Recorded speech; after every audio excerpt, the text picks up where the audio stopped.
Bismillah, alhamdulillah, wassalatu wassalamu ala rasulillah wa ala alihi wa ashabihi wa mawalah wa ba'd. Para jamaah rahimani wa rahimakumullah, ayat yang berikutnya 180. Walillahil asma'ul husna fad'uuhu biha wa dharul ladzina yulhiduna fi asma'ihi sayujzauna ma kanu ya'malun. Dan Allah memiliki asmaul husna, nama-nama yang terbaik. Maka bermohonlah kepadanya dengan menyebut asmaul husna itu, dan tinggalkanlah orang-orang yang menyalahartikan nama-namanya. Mereka telah akan mendapat balasan terhadap apa yang telah mereka perbuat. Walillahil asma'ul husna. Allah memiliki al-asma'ul husna, nama-nama yang baik. Sudah kita bahas kenapa dikatakan Allah memiliki al-asma'ul husna, padahal nama-nama kita juga baik. Winaryoto baik. Kalau kita katakan, oh nama kok Winaryoto buruk, nanti kita dimarahin sama bapak ibunya. Baik. Namanya Ansori, baik. Kalau kita bilang buruk, nanti dimarahin sama papa mamanya. Nama-nama kita baik. Tetapi kenapa dikatakan Allah yang memiliki al-asmaul husna, nama-nama yang baik, padahal nama-nama kita baik. Yang dimaksud al-asmaul husna adalah nama-nama yang memiliki arti, yang arti ini otomatis merupakan sifatnya. Gak ada yang demikian kecuali Allah. Allah Ar-Rahman, Maha Rahmat, memang demikian sifatnya, Maha Rahmat. Allah Al-Ghani, zat yang Maha Kaya, memang sifatnya demikian, Maha Kaya. Allah Al-Muhit, zat yang Maha meliput, memang demikian sifatnya, Maha meliput. Tidak ada apapun yang sekecil-kecilnya, pasti Allah meliputnya, enggak terlewatkan sedikit pun. Sementara enggak ada orang yang begitu, enggak otomatis. Makna dari namanya merupakan sifatnya, enggak ada. Namanya selamat, artinya selamat, kemarin kesandung. Kan tidak otomatis merupakan sifatnya. Namanya siapa? Namanya bejo, artinya untung, kemarin dagang rugi. Jadi tidak otomatis merupakan sifatnya, enggak ada zat yang memiliki nama kemudian nama tersebut memiliki makna yang otomatis merupakan sifatnya, enggak ada kecuali Allah. Nah, kemudian Allah perintahkan fad'uuhu biha, panggil nama-nama tersebut. Berarti perintah mempelajari al-asmaul husna. Karena tidak mungkin kita bisa memanggil kalau kita nggak mempelajarinya. Gimana kita memanggil kalau kita nggak mempelajarinya? Tapi kalau kita mempelajarinya, kita bisa memanggil. Dikirimi WhatsApp. Awalnya sakit, dalam perkembangannya melemah. Tolong didoakan. Wah, kira-kira manggil Allah dengan nama yang mana ya? Memanggil nama Allah dengan Ar-Rahim, innaka anta arhamur rahimin, irhamhu wa iyyana. Panggil nama Allah ya Latif, innaka antal latif, ultufhu wa iyyana. Jadi kita memanggil karena kita paham. Gimana kalau kita enggak paham, kita memanggilnya? Nah, jadi ayat fad'uuhu biha, panggillah dia dengan nama-nama tersebut, menunjukkan perintah kita harus mempelajarinya. Dan berapa yang disayembarakan? 99. Nama Allah sangat banyak sekali, dan yang disayembarakan 99.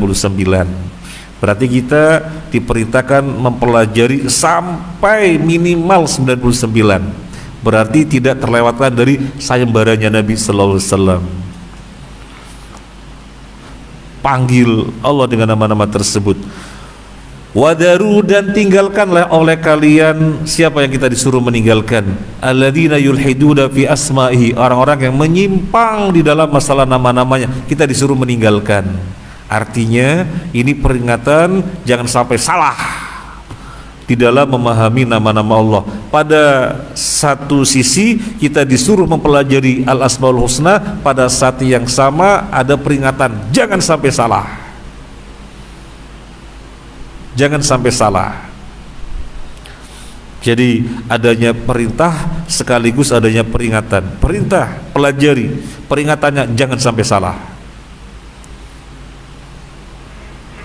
Karena kalau sampai salah, sayujzauna ma kanu ya'malun, akan dibalas dengan apa yang mereka telah perbuat. Jangan sampai salah. Perintah mempelajari nama-nama Allah sudah otomatis perintah mempelajari sifat-sifatnya, karena seluruh nama mengandung nama yang otomatis merupakan sifatnya. Jadi perintah mempelajari nama otomatis perintah mempelajari sifatnya. Dan sifat Allah tidak saja yang terkandung di dalam namanya, ada sifat-sifat yang berdiri sendiri yang tidak terkandung oleh namanya. Misalnya Allah berada di atas arsy, ini tidak merupakan kandungan sebuah nama, tidak.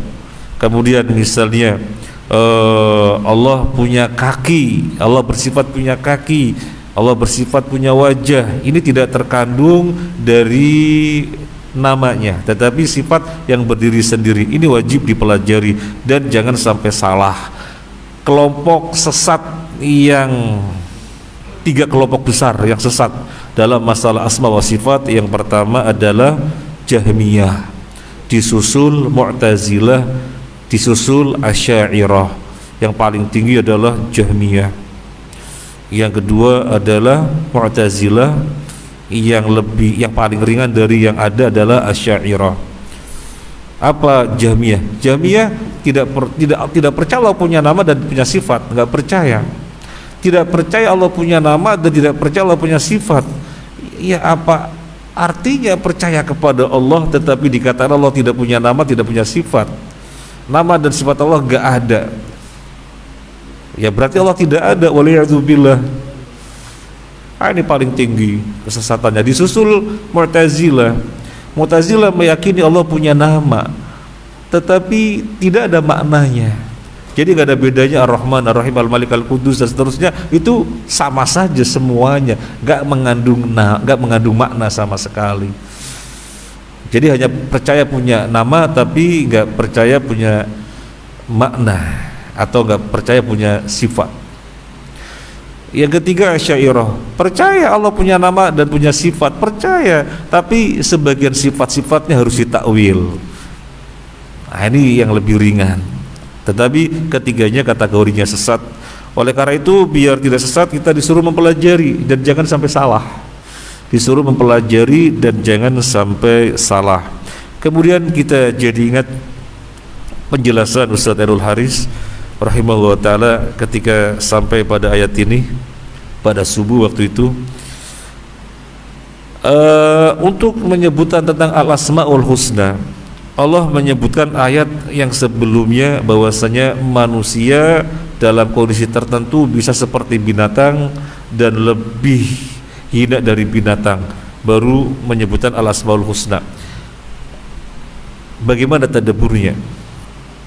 Untuk berbicara tentang nama dan sifat Allah ini membutuhkan keimanan yang diperkuat.